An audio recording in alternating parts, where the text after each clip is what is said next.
Count money, man. Stack riches. Try and told him I'm a beast, bud. What's up, gang? Welcome back to another episode of the GRINDcast. Get ready. It's a new day, and we're going to talk about the test of greatness and the hallmark of excellence. Those of you that are around me all the time probably hear me say this so much you probably ready to not even listen to this message anymore.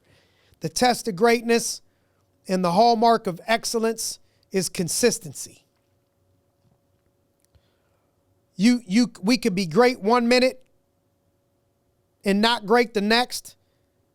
That's the stuff that slows us down. That's the stuff that stops us. That's the stuff that separates us. So I was talking to a group of up and coming leaders in our organization. And I'm looking and I'm saying, look, I'm aware that right now you're probably in 3 different groups. And so I'm talking to people that are feeling 3 different ways, right? So you got one group, you know, you're having more success and having more fun and making more money than you ever thought in your life. And you're thinking, man, praise the Lord. Thank God.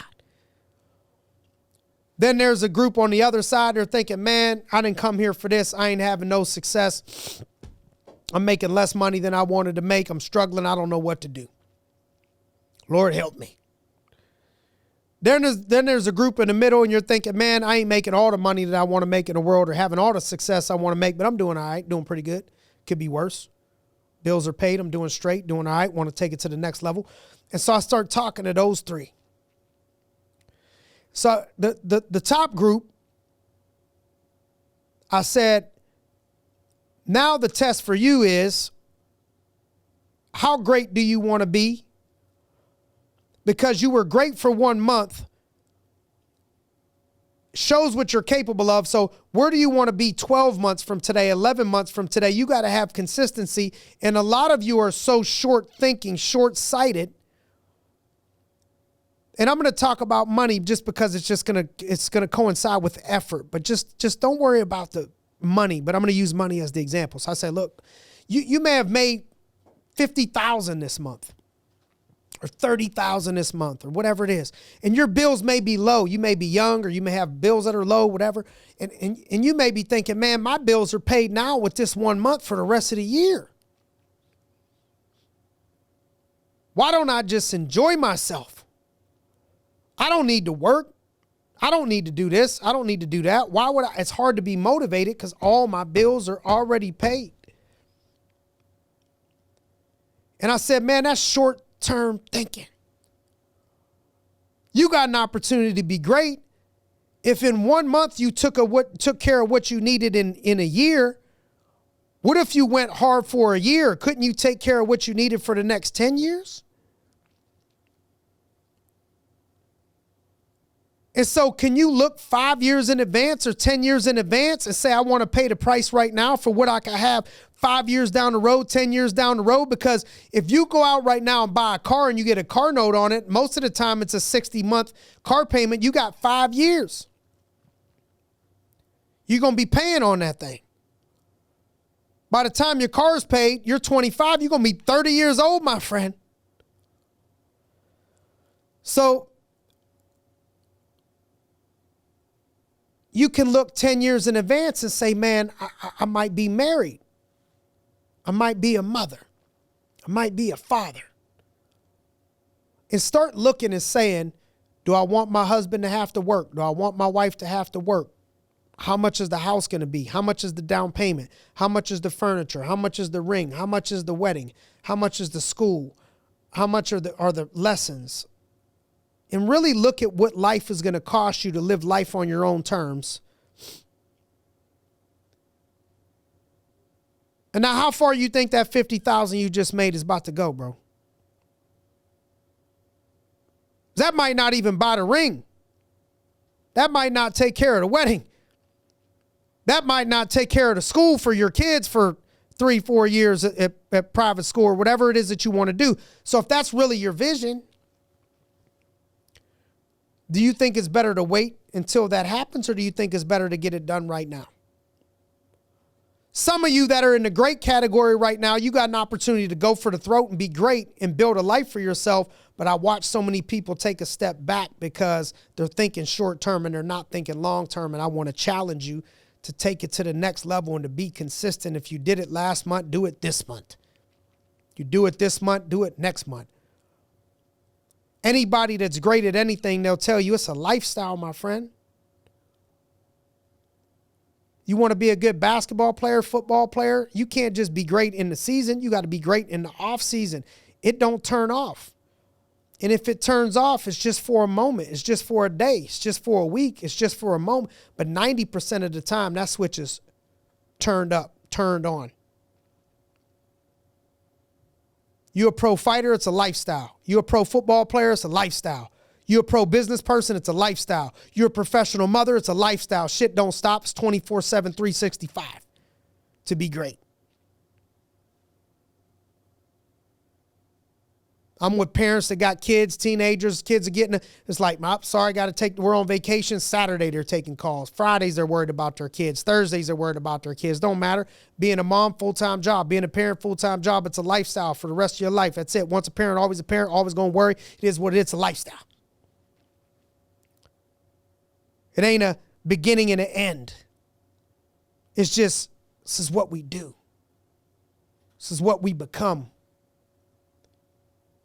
And so pick a pace that you could work right now based off of what your life, where you're at right now, and say, this is the pace I'm going to run. But whatever pace you run that with consistency, please, to be great. You can't water a plant for a month and not water it the next month, think it's going to survive. You can't treat your husband good one month or treat your husband like shit the next month, think it's going to survive. You can't be a good parent one month, be a bad parent the next month, think the kid's going to be raised great. Can't be into fitness and work hard for 1 month and eat like crap for a whole nother month and think you're going to be hitting your fitness goals. Where in life what are you reading and seeing and thinking that people are making you think that you can just work hard for a minute and then stop working? And that's all baloney to hustle you. Anybody that's telling you that you could get 6-minute abs is full of shit. Anybody that's telling you that you can have this easy life by doing easy things is full of shit.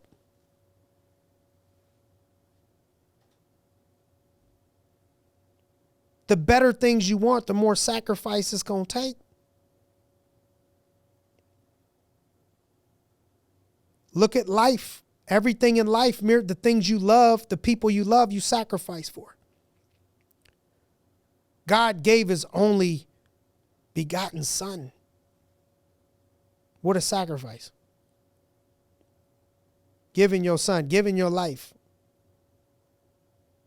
to get more. It's what it's to gain. You got to give up to go up. Then there's the middle level. And I'm telling these folks, now you messed up. You already showed what you're capable of. Because if you're in the middle level, if you're good enough to do that, you're good enough to go to the next level. The only thing that stands in your way is the same thing that stands in these people's way right now that can slide backwards from where they're at, and that's being freaking consistent. With your attitude, with your effort, with your coachability, with your work ethic, consistency, not being lazy, being real with yourself, taking steps forward. Then I talk to the lower level group that ain't where they want to be. And I said, look, let's look at your skill set, your coachability, and your work ethic. So if you're not where you want to be, you're in the third group that's not where they want to be. We're talking about being consistent. In the beginning, you're not getting the results. Then I want you to look at, first off, my skill set. So I was talking to people about sales. You could talk to yourself about baseball, bowling, boxing, beauty pageants, anything with a B, anything that you want, it's all going to apply. I'm going to talk like I was talking to people in sales. So I said, look, if you don't know your presentation to where you would watch that recording and watch your presentation, you're like, I would give myself an A. How could you expect to make the money that the people in this group made if you didn't even get your presentation down? You don't know the answers to your objections to your clients' questions perfectly. You're waiting. You can't wait for somebody to spoon feed you all the time, feed you the food all the time like a baby. If your manager or your leader don't cook the food for you, heat it up in the microwave, put it in a spoon, pop it in your mouth, give you a napkin, make sure your food's digested, ask if you need anything else. And if somebody's not tending to your beck and call all the time like a baby, then you're not going to be successful. You can't, if you got somebody like that, God bless them. But people that are busy building a business or building people, sometimes they can only give you an hour. And it's like somebody that were to meal prep with you. They make a meal prep plan. How long would it take them to draw out, here's what you eat 7 days a week? Less than an hour. But the other 167 hours this week, the problem is you got to execute what's on the paper. I could draw you up an exercise plan. You got to exercise. Kobe Bryant, Steph Curry could tell you they shot 500 shots a day. I'm sure their coach wasn't forcing them and watching them and begging them. And like, there's probably a bunch of times where you wasn't with me when I was shooting in the gym by myself. 4 o'clock, 5 o'clock, 6 o'clock in the morning, free throws, 3-point, whatever it is. And so you got to get the meal plan from a leader and put the work into your own craft, into your own skill set until you can say, I'm good because I worked on it myself. You're waiting for everybody to spoon feed you. Develop your skill set, your skill set. Then I said that you got to be coachable. Half the problem with the people in that group, they don't listen. They don't want to be coachable. You got to listen to what your coach wants you to do and listen to what they're telling you to do. And the time to be coachable is not when it's what you agree with and what you want to do. You don't need a coach for that. You need a coach for the things and times of stuff you don't want to do. That's why people hire personal trainers, to get them to do stuff they don't want to do. Personal trainer says, hey man, here's what you got to do. Monday, Wednesday, Friday, eat pizza. Tuesday, Thursday, eat ice cream. Saturday, eat chicken. Sunday, eat cake. You wouldn't need too much help. It's fun. It's easy. You need help when it's stuff you don't want to frickin' do, but guess where the growth is at? So ask yourself, am I being coachable? 100% coachable, even in the things that I don't want to do. You got to apply discipline there. And the last one is work ethic. All these three things are like controlled by the person. And so work ethic, on a scale of 1 to 10, how hard are you working consistently? In sales, how many calls are you making? That's on you. If another person's making 1,500 calls and you're making 700 calls,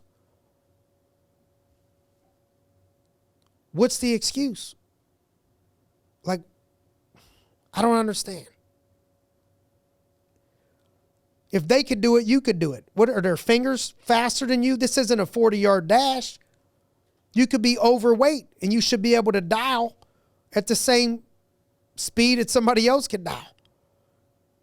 Now they got things that you could use and, whatever it is. I don't know, but technology, but whatever, figure it out.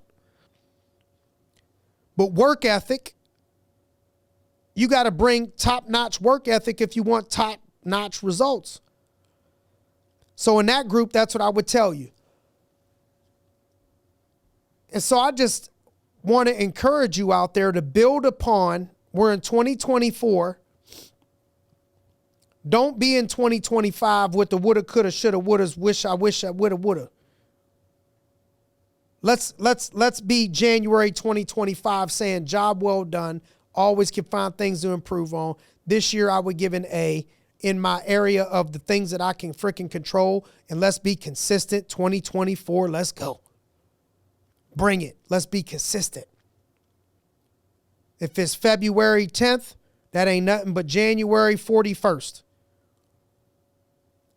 It's a continuation of January. People come out the gates hot, swinging, the gym is packed, and by February, March, people start slowing down. That ain't nothing but January 98th. 98 days into the month, whatever it is. Just don't worry about somebody made a calendar and they called this month a different name than this month, and so now you slow down. If you ain't where you want to be, if your life ain't where you want to be, why would you give yourself permission to slow down? Just run your race and run it consistently. Whatever you're going to do this year, run it with consistency. Don't burn yourself out and die and lay on the ground and you can't move for the next 3 months. Whatever you're going to do it with consistency, because I want greatness for you. If you're listening in here, you want greatness for yourself. We want greatness for each other. We want greatness for the people we're around. And the only way that we're going to create greatness is if we could create consistency. That's the test of greatness. So, what are some things that you could do to be consistent? I would encourage you, whether you got to write it down. This has been in numerous studies, writing down the reasons why you're doing what you're doing, your goals, and look at them every damn day. Every morning, every night, look at them every day. But if you ain't about that, you don't want to do that, you don't want to write it down, I tell you, I don't know how coachable you are. Already not listening to shit. But if you're like, man, that ain't my thing, I don't want to do that, at least every day just come in with your mindset glued on of like, this is why I'm doing what I'm doing. This is what I'm doing. Reminding yourself, see your goal, see your vision, see it, and just work and control that next 24 hours. Can't control tomorrow. I may not even, who knows if I get blessed with another day tomorrow. All I can control is today. Take it one day at a time and be consistent with your attitude and effort and your work ethic and all that stuff, and good things are going to happen. Stack one block on top of the next block on top of the next block. Don't worry about how old you are. Keep working. People make excuses every age. I'm too old. I'm getting too old for this shit. I'm getting too old. Then people too young. Then I'm 20. I'm too young. I don't need to work this hard. I got all my life. You got a bunch of excuses, and the people around you got a bunch of excuses. And that's why the people that you become the top 5 people you spend the majority of your time with. If you're 50, 60 years old and you want to keep it going, you better get yourself around 50, 60-year-old hustlers that are pushing, that are moving, that are grinding, that are not talking about what they acting old and talking about what they used to do and they're on the hustle. People got excuses at every damn age. I'm too young. I'm still young. I got this much time, or now I'm too old, or now I'm this, or now I'm that. Man, you're either growing or you're dying. And if you plan on growing, it starts with consistency. All right, so let's make a decision this week. Let's take it 1 week at a time. We do the GRINDcast 1 week at a time. This week, let's focus on consistency, and let's build on that the rest of the month. If this message helped any one of you guys, please don't send us no money. We don't make no money from this. Cost us money. All we're asking is, if this helped you at all, is it worth 60 seconds? Can you share it with somebody else so we can make a difference in those folks' life? How about that? Deal? That's all I need. Appreciate your time. Thank you so much for spending more time with us on the GRINDcast. We appreciate you. Get ready. It's a new day.